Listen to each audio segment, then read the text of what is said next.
Gujarat council of educational research and training Gandhinagar एक गुजरातची website आहे आणि त्या वेबसाईटवरती पहिलीपासून त्यांनी गुजराती, गणित आणि इंग्रजी अशा 3 भाषा ठेवल्या, म्हणजे 3 गोष्टी ठेवल्या.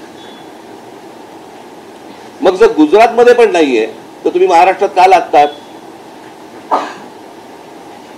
महाराष्ट्राचं हे हिंदीकरण करण्याचा भाषा बघा, भाषा कुठची चांगली असते, उत्तम भाषा असते. एक भाषा घडवण्यासाठी, उभी करण्यासाठी कित्येक पिढ्या खर्ची होतात, हजारो वर्ष लागतात.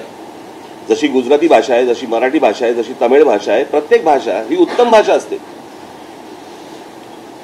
हिंदी भाषा देखील एक उत्तम सुंदर भाषा आहे, परंतु ती त्या एका राज्याची भाषा आहे, ती काही राष्ट्रीय भाषा नव्हे. तुम्ही आमच्या राज्यावरती 3री भाषा लादण्याचा का प्रयत्न करता, आणि तीही त्या कोवळ्या मुलांवरती. जे आतापर्यंत शैक्षणिक धोरण होतं की 6वी पासूनचं तुम्हाला ऑप्शनल, तुम्हाला भाषा कुठची घ्यायची असेल ते, आणि उद्या तुम्ही कॉलेजमध्ये पण असतात, ऑप्शनल भाषा असते, फ्रेंच असते, जर्मन असते. त्याला जी पाहिजे ती भाषा तो घेईल आणि आयुष्यात पुढे जाईल.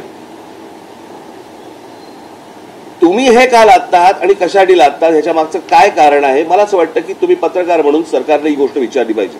माझी आजची पत्रकार परिषद ही महाराष्ट्रासाठीची आहे, मराठी बांधवांसाठी, भगिनींसाठी आणि मातांसाठीची आहे, महाराष्ट्रातल्या शिक्षकांसाठीची आहे, महाराष्ट्रातल्या जेवढे पालक आहेत त्यांच्यासाठीची आहे, मुलांसाठीची आहे की ही सक्ती आपण लादून घेणार आहोत का महाराष्ट्रावरती.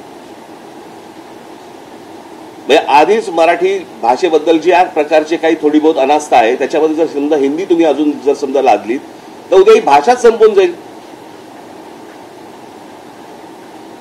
आणि हे कोणतं धोरण आहे मला कळलं नाही सरकारचं. जर समजा स्वातंत्र्याच्या वेळेला अगोदर जर समजा मिळाल्यानंतर भाषावर प्रांतरचना झाली आहे, प्रत्येक राज्याची प्रत्येकाची एक भाषा म्हणून जर समजा एक पकडलेली आहे, तर तिथे ह्या भाषा लादण्याचा का प्रयत्न करतात? ह्याच्यामध्ये काय राजकारण आहे की अजून काहीतरी नवीन विषय भरकटवण्यासाठी म्हणून हे परत तुम्ही आणताय का? मला असं वाटतं की पत्रकार म्हणून तुम्ही हे सरकारला विचारणं गरजेचं आहे. माझी महाराष्ट्रातल्या सगळ्या संपादकांना, पत्रकारांना, माझी लेखकांना, साहित्यिकांना माझी विनंती आहे की तुम्ही कठोर शब्दामध्ये याच्यावरती बोललं पाहिजे. तुम्ही ह्या गोष्टी आज जर समजा हा विषय दादला गेला तर मी तुम्हाला आत्ता सांगतो, भविष्यातल्या पुढच्या नजीकच्या काळामध्ये मराठीचं अस्तित्वच हे महाराष्ट्रात ठेवणार नाही. मराठी साहित्य संपूर्ण